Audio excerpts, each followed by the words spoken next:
नमस्कार विद्यार्थियों, आप सभी का हमारे YouTube चैनल फिजिक्स गाइडलाइन में स्वागत है। आज हम इस फिजिक्स गाइडलाइन में अध्ययन करेंगे कक्षा 12वीं भौतिकी के अध्याय 5 चुंबकत्व एवं द्रव्य के चुंबकीय गुण से एक महत्वपूर्ण टॉपिक, एक समान चुंबकीय क्षेत्र में रखे दंड चुंबक पर बलाघूर्ण, जिसका सूत्र होता है टाउ बराबर एम बी साइन थीटा।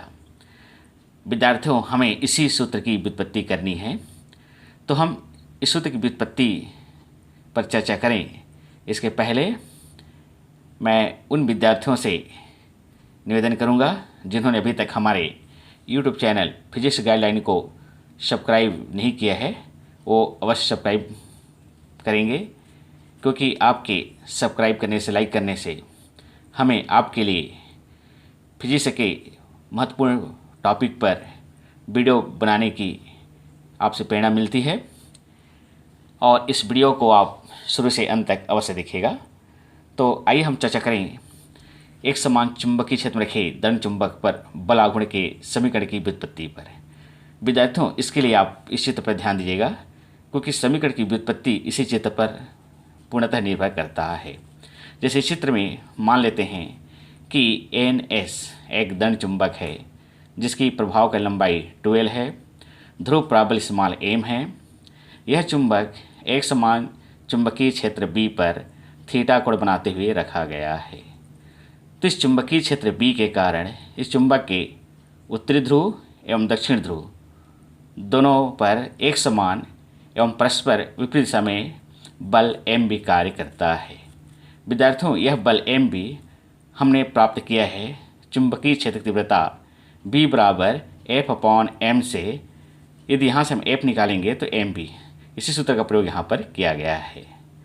तो ये दोनों बल आपस में बराबर हैं, लेकिन दिशा विपरीत होने के कारण यह एक बल युग्म की रचना करते हैं। विद्यार्थियों, आपने पूर्व में पढ़ा है कि बल युग्म की विशेषता होती है वो किसी वस्तु को वृत्तीय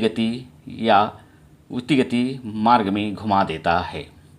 तो ये दोनों बल आपस में बराबर एवं दिशा विपरीत होने के कारण इस चुंबक को चुंबकीय क्षेत्र समांतर घुमाने का प्रयास करता है, जिससे चुंबक पर एक आघूर्ण उत्पन्न होता है, जिसे हम प्रत्यानयन बलाघूर्ण कहते हैं। और प्रत्यानयन बलाघूर्ण को हम इस प्रकार से टाउ से प्रदर्शित करते हैं।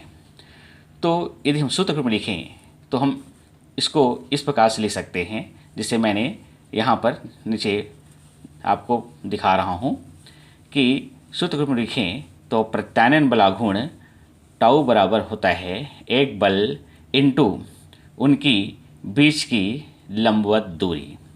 अर्थात कहने का मतलब है कि टाउ बराबर एक बल हम लेते हैं MB, और उन दोनों बलों की जो बीच की लंबवत दूरी होगी SP होगी।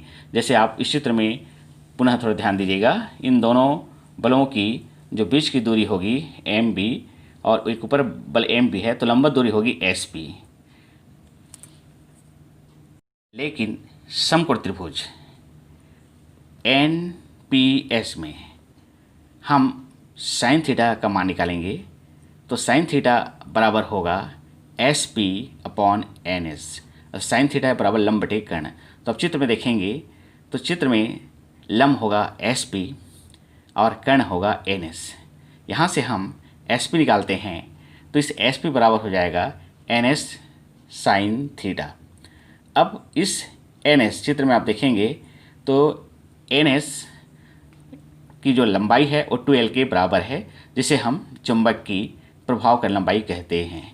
इसलिए हम यहाँ पर NS के जगह में 2L रख देते हैं।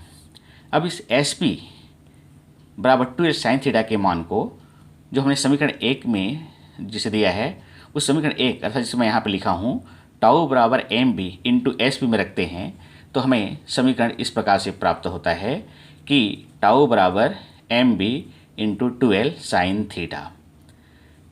इस समीकरण को हम व्यवस्थित कर देते हैं, तो हम इसको लिखते हैं tau equal to M, 2L को हम पहले लिखते हैं तो M into 2L B sine theta.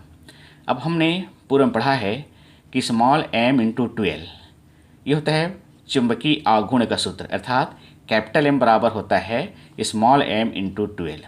इसलिए हम इस समीकरण में m इंटू 12 की जगह में हम रखते हैं कैपिटल M। तो टाउ बराबर होता है mb साइन थीटा। इसे हम देते हैं समीकरण नंबर 2। और ये समीकरण 2 जो है एक समान चुंबकीय क्षेत्र पर चुंबक पर लगने वाले बल आघूर्ण का समीकरण है। विद्यार्थियों, जब इस प्रश्न को पूछा गया है तो इसके साथ एक अवश्य पूछा गया है कि सूत्र के आधार पर चुंबकीय आघूर्ण की परिभाषा बताइए। तो हम देखिए, एक तो आपने पूर्व में पढ़ा है कि चुंबकीय आघूर्ण बराबर होता है ध्रुव प्राबल्य इनटू प्रभावकारी लंबाई। लेकिन यहाँ पर हम चुंबकीय आघूर्ण की परिभाषा इस सूत्र के आधार पर निकालें तो एक अलग ही परिभाषा बनता है। जैसे कि यदि हम इस समीकरण में tau equal to M B sine theta में बी के जगह में यहाँ पर 1 रखें, थीटा की जगह में 90 रखते हैं तो tau equal to M B की जगह में इंटू 1 रखें इंटू साइन 90। और हम जानते हैं साइन 90 का मान 1 होता है, तो ये हमें प्राप्त हो जाएगा टाउ बराबर एम। अर्थात अब परिभाषा आप ध्यान दीजिएगा, इस समीकरण से ये स्पष्ट है कि किसी चुंबक का चुंबकीय आघूर्ण उस प्रत्यानयन बल आघूर्ण के बराबर होता है जो चुंबक पर उस समय कार्य करता है जब चुंबक को एकांक तीव्रता के चुंबकीय क्षेत्र में लंबवत रखा जाता है। क्योंकि 90 थीटा का मान 90 है, इसका मतलब ये है कि चुंबक चुंबकीय क्षेत्र में लंबवत रखा गया है। तो ये चुंबकीय आघूर्ण की एक नई परिभाषा tau equal to M B sine theta के आधार पर प्राप्त होता है। तो विद्यार्थियों, आप इस वीडियो को शुरू से अंत तक एक बार अवश्य देख लीजिएगा। सामान्यतः ये जो प्रश्न हैं सभी राज्यों के बोर्ड परीक्षाओं में 3 अंक के प्रश्न में पूछे जाते हैं। तो आपको ये वीडियो अगर अच्छा लगता है तो आप इसको लाइक कीजिएगा, शेयर करिएगा और हमारे YouTube चैनल फिजिक्स गाइडलाइन को सब्सक्राइब करके हमारा उत्साहवर्धन कीजिएगा। धन्यवाद।